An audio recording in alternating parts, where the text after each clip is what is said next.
क्या इजरायली यहूदी ही यदुवंशी है, अर्थात हमारे यादव है? इजराइल फलस्तीन से जुड़े 5 बड़ी खबरों पर आज के इस वीडियो में चर्चा करेंगे। क्या इजरायली यहूदी और भारत के यादव एक हैं? क्यों फलस्तीन के प्रति भारत के कदम ने सबको चौंका कर रख दिया है? क्यों यहूदी समूह ने जो बाइडेन के खिलाफ किया प्रदर्शन? क्या एक और फलस्तीन के अस्पताल को बम से उड़ा देने की धमकी दी है इजराइल ने? और कैसे जी रहे हैं 6000 गाजा के लोग अपनी जिंदगी? जय हिंद दोस्तों, मैं शहनवाज आलम और आप देख रहे हैं खबरी लाल। वीडियो में आगे बढ़ने से पहले अगर आप हमारे चैनल पे नए हैं तो खबरी लाल को यूट्यूब पे सब्सक्राइब और फेसबुक पे फॉलो करें। इजराइल के यहूदी असल में है भारत के यादव।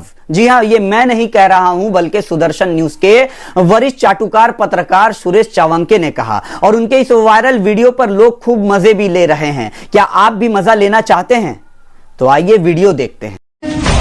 क्या इजरायली यहूदी ही यदुवंशी है, अर्थात हमारे यादव है, जो महाभारत के युद्ध के बाद पश्चिम के देशों में जाकर बस गए थे?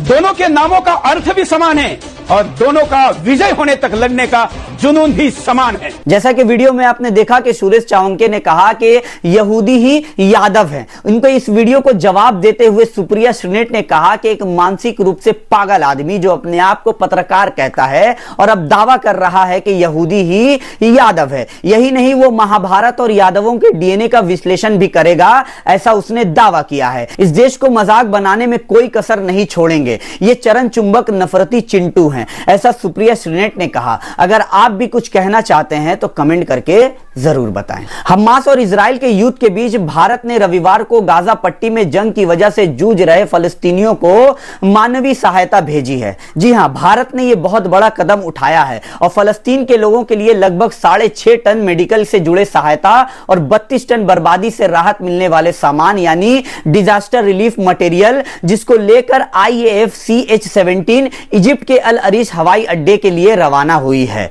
सामानों को इजिप्ट और गाजा के बीच राफा सीमा पार से फलस्तीन भेजा जाएगा। वहीं बता दें आपको कि जो राहत भारत की तरफ से भेजे गए हैं उनमें दवाइयां, सर्जिकल सामान, टेंट्स, स्लीपिंग बैग्स, तिरपाल, सैनिटरी यूटिलिटीज, जल शोधन गोलियां और अन्य ढेर सारी चीजें हैं, जो कि भारत की तरफ से एक बहुत बड़ा कदम है। और मैं अपने देश के नागरिक होने के नाते मैं अपने देश को सैल्यूट करता हूं और सलाम करता हूं उसके इस कदम के लिए।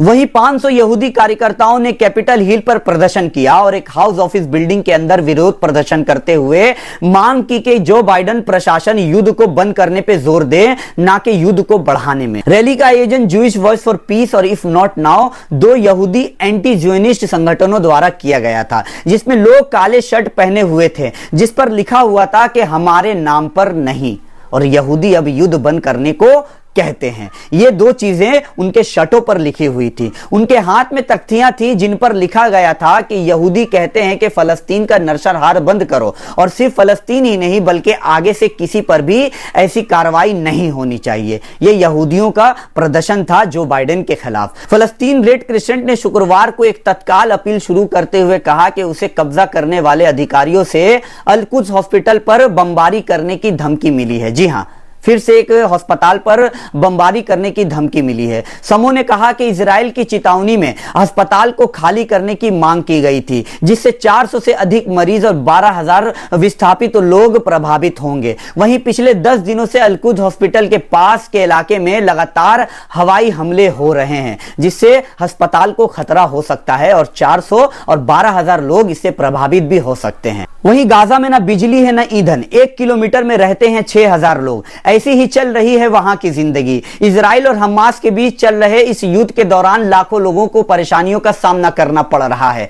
हमास के अधिकारियों ने कहा कि संघर्ष शुरू होने के बाद से 4000 से अधिक फलस्तीनी मारे जा चुके हैं। गाजा की राफा सीमा से फिलहाल मदद के लिए मानवीय सहायता भेजी जा रही है। इजिप्ट टीवी में दिखाया गया है कि कई टन मानवीय सहायता ले जाने वाले ट्रकों ने राफे सीमा से उस पार से शनिवार सुबह गाजा में प्रवेश करना शुरू कर दिया है। हमास समूह द्वारा इजराइल पर 7 अक्टूबर के हमले के बाद से क्रॉसिंग बंद कर दी गई थी।